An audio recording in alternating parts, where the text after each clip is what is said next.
الحمد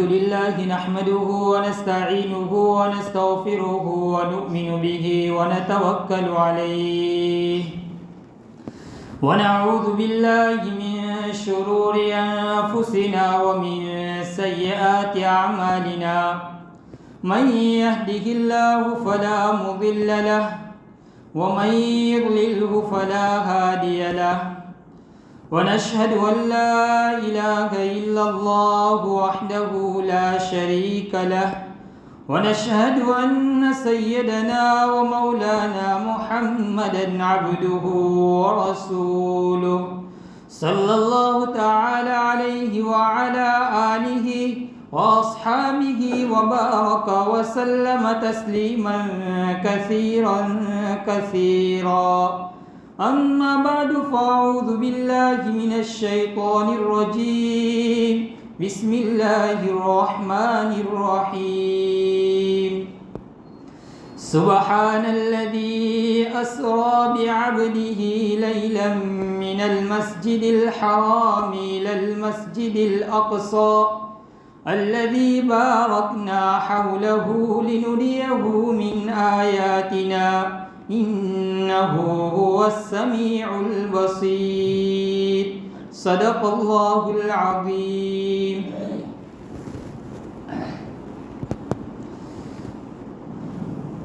محترم دوستوں اور بزرگوں،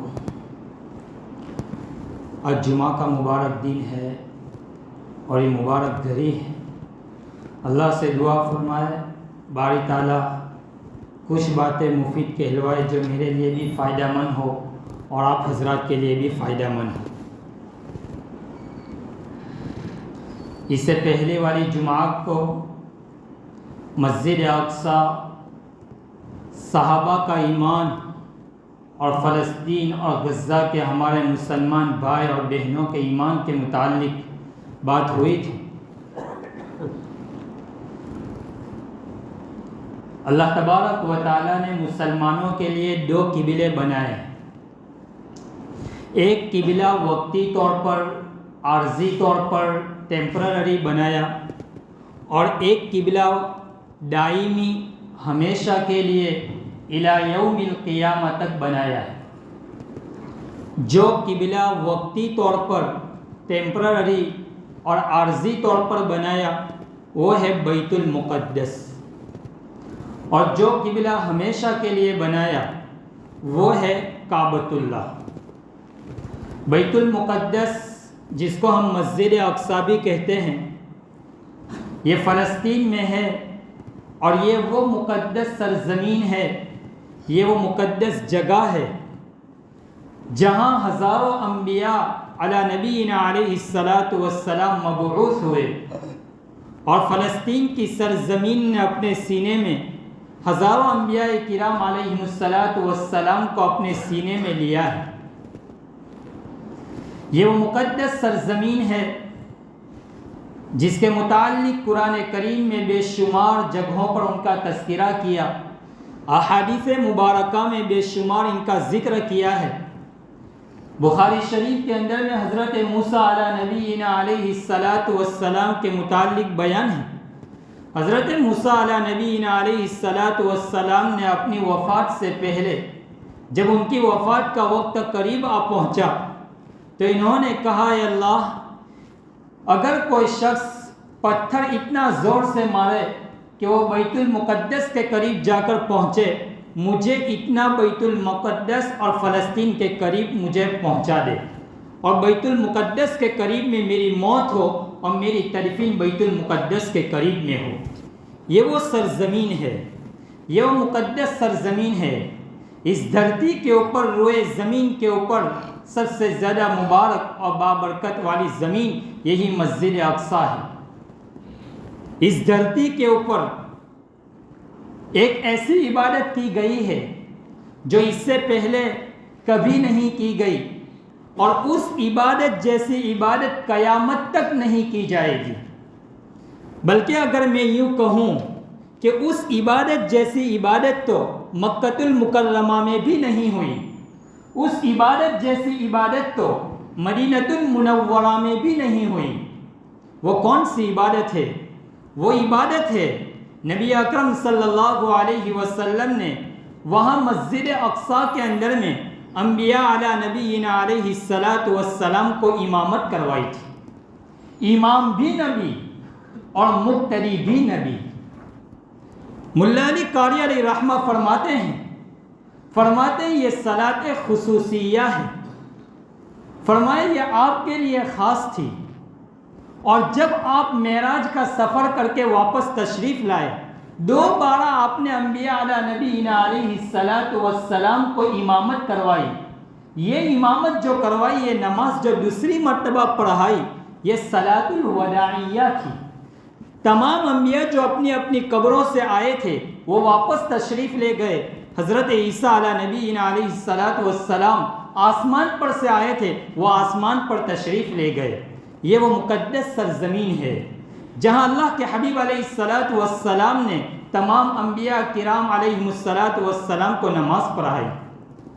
نبی اکرم صلی اللہ علیہ وسلم جب مکۃ المکرمہ سے ہجرت کر کے مدینہ المنورہ پہنچے تو وہاں آپ نے 16 یا 17 مہینے تک بیت المقدس اور مسجد اقصیٰ کی طرف رخ کر کے آپ نے نماز پڑھائی، 16 یا 17 مہینے، جس کا تذکرہ اللہ تبارک و تعالیٰ نے قرآن مقدس کے دوسرے پارے کی ابتدائی آیت میں فرمایا، سَيَقُولُ السُّفَهَاءُ مِنَ النَّاسِ مَا وَلَّاهُمْ عَنْ قِبْلَتِهِمُ الَّتِي كَانُوا عَلَيْهَا۔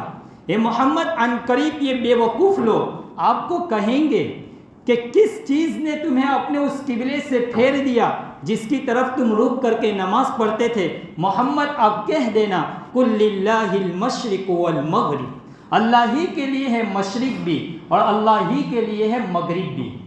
تو نبی اکرم صلی اللہ علیہ وسلم نے 16 یا 17 مہینے بیت المقدس کی طرف رخ کر کے نماز پڑھائی ہے۔ یہ وہ مقدس سرزمین ہے جہاں پر حضرت عمران علیہ السلام ان کی بیوی امید سے ہو گئی۔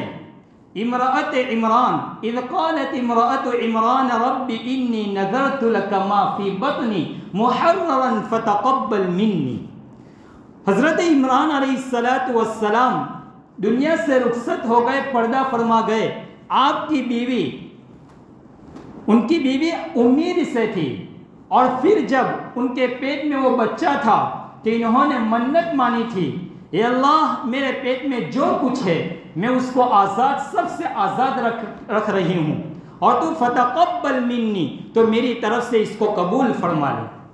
جب حضرت مریم کی والدہ یعنی امرأت عمران علیہ السلام کی بیوی جب حمل سے ہو گئی اور جب بچہ پیدا ہو گیا تو انہوں نے فرمایا، اذ قالت امرأت عمران رب انی نذرت لک ما فی بطنی محررا فتقبل منی انک انت السمیع العلیم فلما وضعتها قالت رب انی وضعتها انثی۔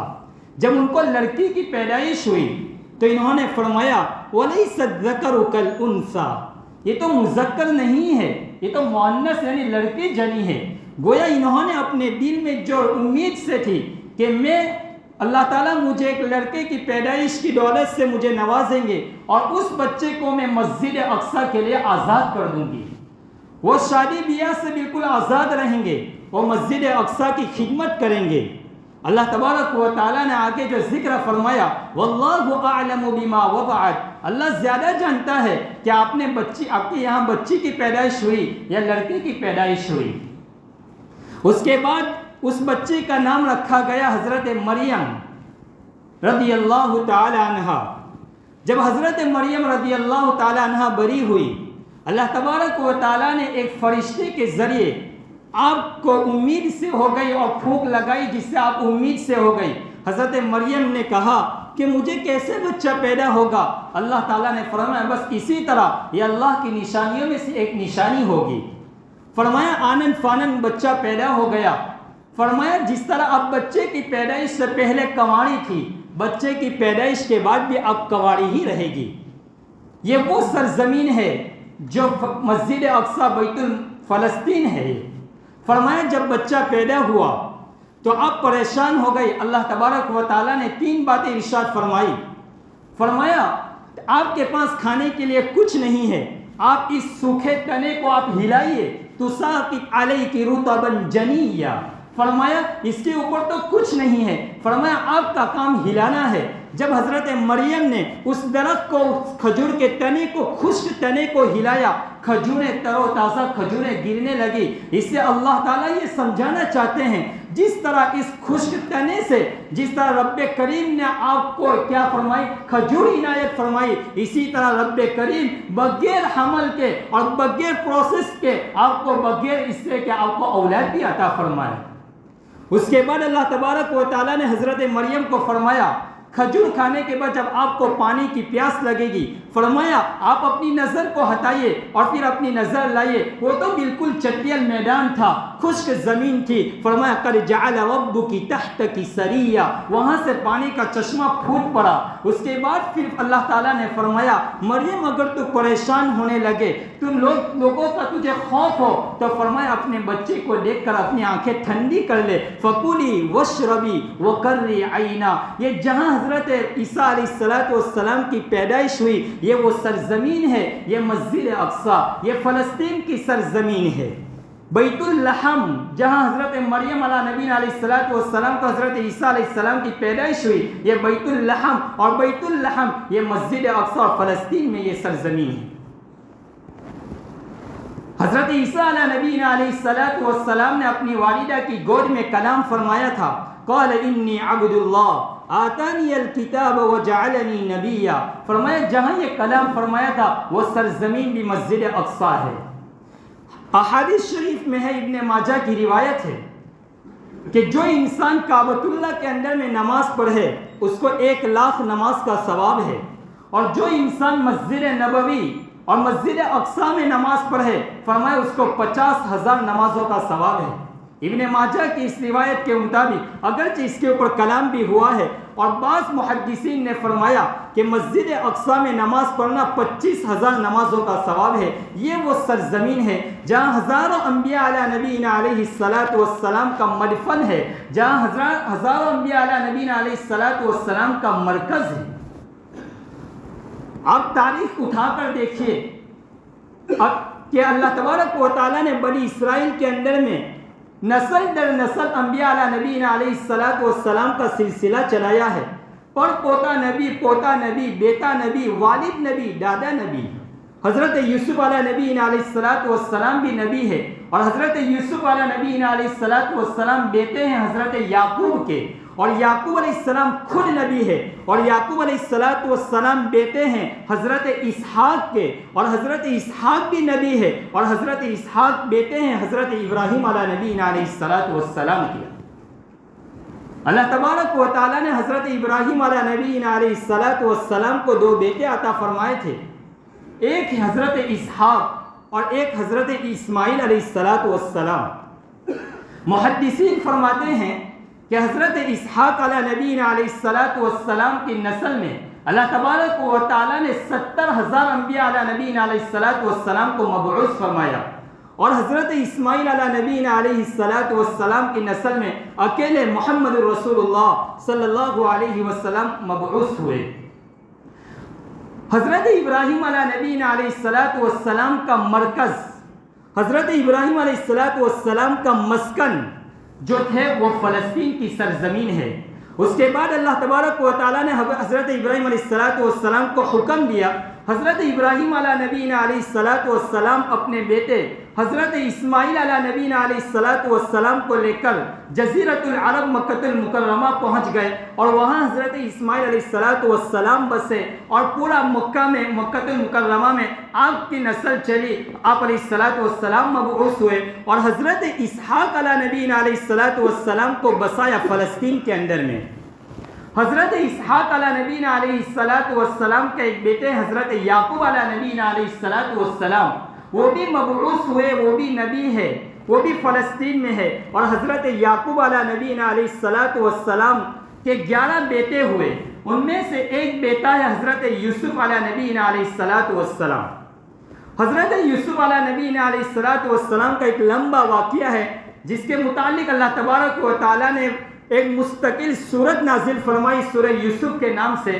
بھائیوں نے آپ کو اٹھا کر ایک کنویں میں ڈال دیا اور کنویں میں سے پھر آپ کو نکال کر بیچ دیا. پھر حضرت یوسف علیہ السلام کو مصر کے اندر میں بیچا گیا. وہاں آپ ایک بادشاہ وقت کے گھر رہے, آپ قید رہے. اس کے بعد آپ کو تخت کے اوپر براجمان کیا گیا, آپ کو بادشاہ بنایا گیا. اس کے بعد وہاں پر آپ کے بھائی وہاں گئے اور آپ سے معافی تلافی کا جو واقعہ ہوا. اس کے بعد حضرت یعقوب علیہ نبی علیہ السلام اپنی اولاد کے ساتھ فلسطین سے مصر پہنچے اور مصر میں رہے, اور مصر میں ایک مدت کے بعد حضرت یعقوب علیہ السلام کا انتقال ہوا. اس کے بعد حضرت یوسف علیہ نبی علیہ السلام کا جب زندگی کا آخری وقت ہوا تو حضرت یوسف علیہ نبی علیہ السلام مصر چھوڑ کر آپ دوبارہ اپنے آبائی وطن اور اپنے اصلی وطن مسجد اقصی اور فلسطین پہنچ گئے, اور وہاں جا کر آپ کا انتقال ہوا, وہاں آپ کی تدفین ہوئی. میرے بھائیوں, جب حضرت یوسف علیہ نبی علیہ السلام کے بھائیوں میں ایک بھائی کا نام یہودا بھی ہے, اسی سے یہ یہودی کہلاتے ہیں. یہود کا معنی تو امام بخاری علیہ رحمہ نے فرمایا ہودنا ای تبنا, یعنی یہودی تو بہت اچھا لفظ ہے, بہت اچھا لفظ ہے. یہود کا معنی ہوتا ہے رجوع ہونا, توبہ کرنا, اللہ کے قریب ہونا. بعد میں انہوں نے کچھ غلطیاں کی, معافی مانگی. اس کے بعد یوسف علیہ نبی علیہ السلام کے دنیا سے رخصت ہونے کے بعد فرعونیت غالب آ گئی, فرعونیت آئی. اس کے بعد فرعون یہ کوئی جو مشہور فرعون ہے وہ نہیں, جیسا کہ مصر کے اندر میں جو بھی بادشاہ آتا تھا ان کو لقب ملتا تھا فرعون. جیسا حبشہ کے اندر میں کوئی بادشاہ بنتا تھا اس کو نجاشی کہتے تھے, یمن کے اندر میں کوئی بادشاہ بنتا تھا اس کو تبا کا لقب دیا جاتا تھا. تو اسی طرح فرعونیت آ گئی, ان کا ظلم چلتا رہا, یہاں تک کہ اللہ تبارک و تعالی نے حضرت موسیٰ علیہ نبی علیہ السلام کو اور حضرت ہارون علیہ نبی علیہ السلام کو مصر کے اندر میں مبعوث فرمایا. آپ مصر میں رہے, آپ وہاں دعوت دیتے رہے, دعوت و تبلیغ کا کام کرتے رہے, فرض منصبی کو ادا کرتے رہے, یہاں تک کہ وقت کا ظالم بادشاہ جس کا ذکر قرآن کریم میں ہے فرعون کا, کہ اس نے بے انتہا بنی اسرائیل کے اوپر ظلم کیا, موسیٰ علیہ نبی علیہ السلام کی قوم کے اوپر ظلم کیا. اور وہاں سے جب موسیٰ علیہ السلام ان کے ظلم سے عاجز آ گئے, رب کریم نے انہیں حکم دیا کہ آپ مصر کو چھوڑ کر آپ نکل جائیے. حضرت موسیٰ علیہ نبی علیہ السلام اپنی قوم کیوتیوں کو لے کر وہاں سے روانہ ہو گئے, یہاں تک کہ دریائے نیل کے پاس پہنچے. اللہ تعالیٰ نے 12 راستہ کر دیے اور وہاں سے آپ روانہ ہو گئے. اور جب فرعون اور ان کی قوم آئی, اللہ تعالیٰ نے ان کو سمندر کے اندر میں غرق کر دیا. اس کے بعد وہاں حضرت ہارون علیہ السلام اور حضرت موسیٰ علیہ نبی علیہ السلام رہے.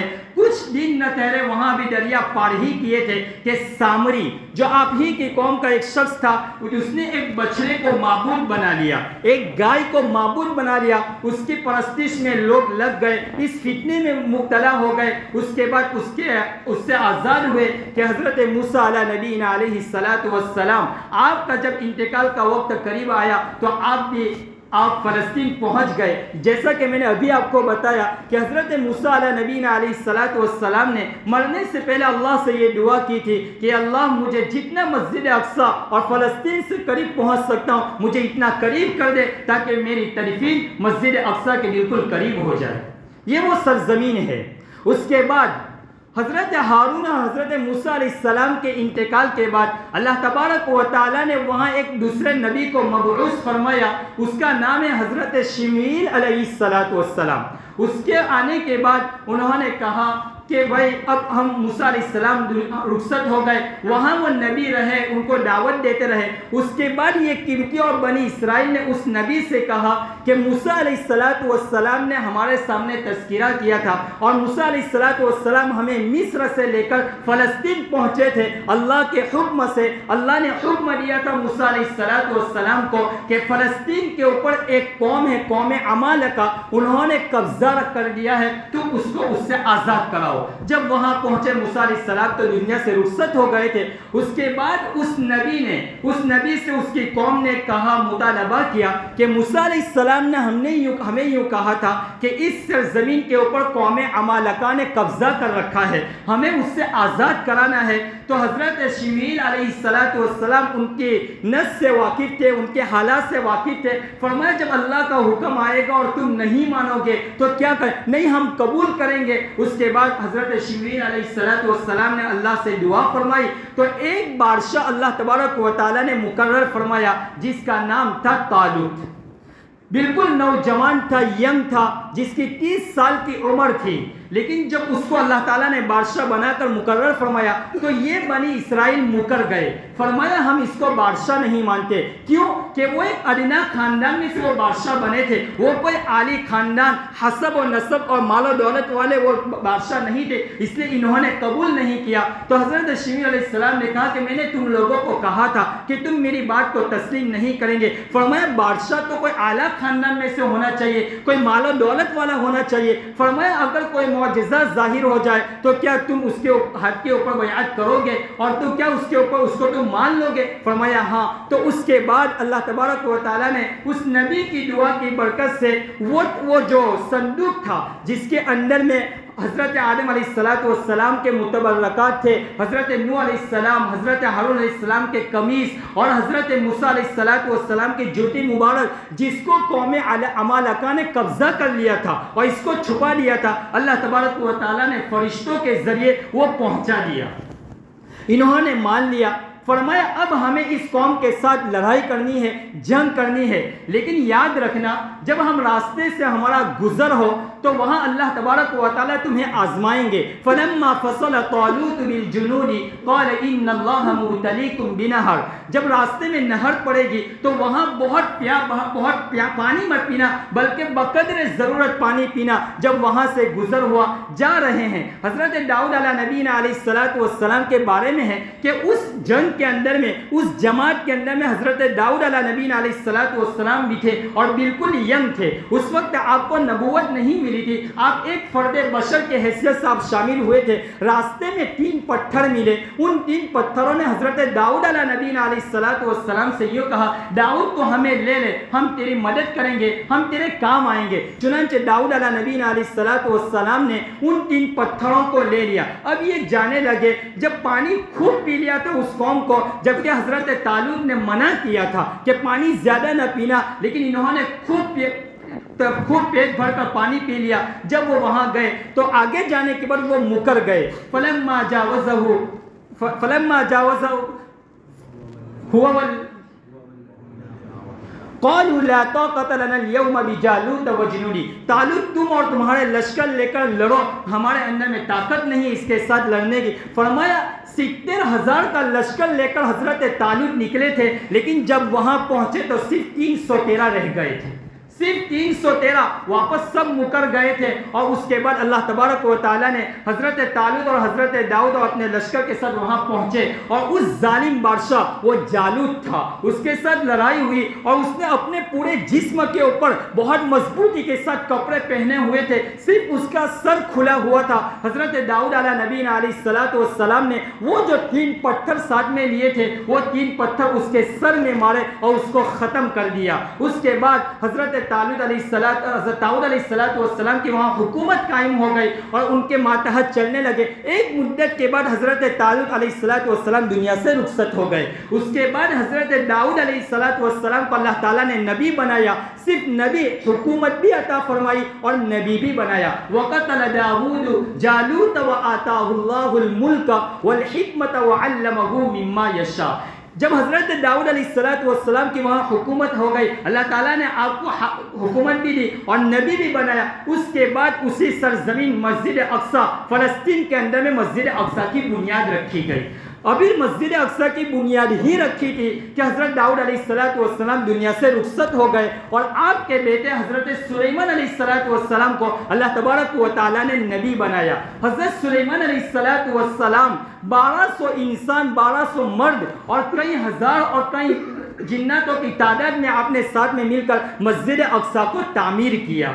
اور اسی مسجد اقصی کے اوپر جو یہ مسئلہ چل رہا ہے اور حضرت سلیمان علیہ السلام نے فرماتے کعبۃ اللہ کی تعمیر کے بعد کعبۃ اللہ کی تعمیر کے بعد 40 سال کے بعد مسجد اقصیٰ کی تعمیر ہوئی، جس کے اندر میں بعد میں ان یہودیوں نے قبضہ کر رکھا تھا۔ بعد میں کس طرح ان کو آزاد کیا گیا، حضرت عمر رضی اللہ تعالیٰ عنہ کا دور آتا ہے، اس کے بعد صلاح الدین ایوبی کا دور آتا ہے، کس طرح اس مسجد کو آزاد کیا گیا۔ انشاءاللہ اس کو آئندہ جمعہ میں آگے کی جو تاریخ ہے اس کو بیان کیا جائے گا۔ اسلام کی تاریخ اسلام مسلمانوں کے لیے، ہم سب کے لیے اس سے واقف ہونا بہت ہی ضروری ہے۔ لیکن میرے بھائیو، افسوس ہے کہ مسجد اقصیٰ غزہ کے مسلمانوں کے اوپر، فلسطین کے مسلمانوں کے اوپر تو بمباری ہو رہی ہے، وہاں تو کھانا پینا بند کیا جا رہا ہے، اور ہمارے مسلمان ہیں چھوٹے سے لے کر بڑے تک وہ انڈیا پاکستان اور ورلڈ کپ کی میچوں کے پیچھے پڑا ہے۔ کل قیامت کے دن رب کریم کے سامنے کیا منہ دکھائیں گے؟ وہاں تو رو رہے ہیں، وہاں تو معصوم بچوں کی چیخیں نکل رہی ہے،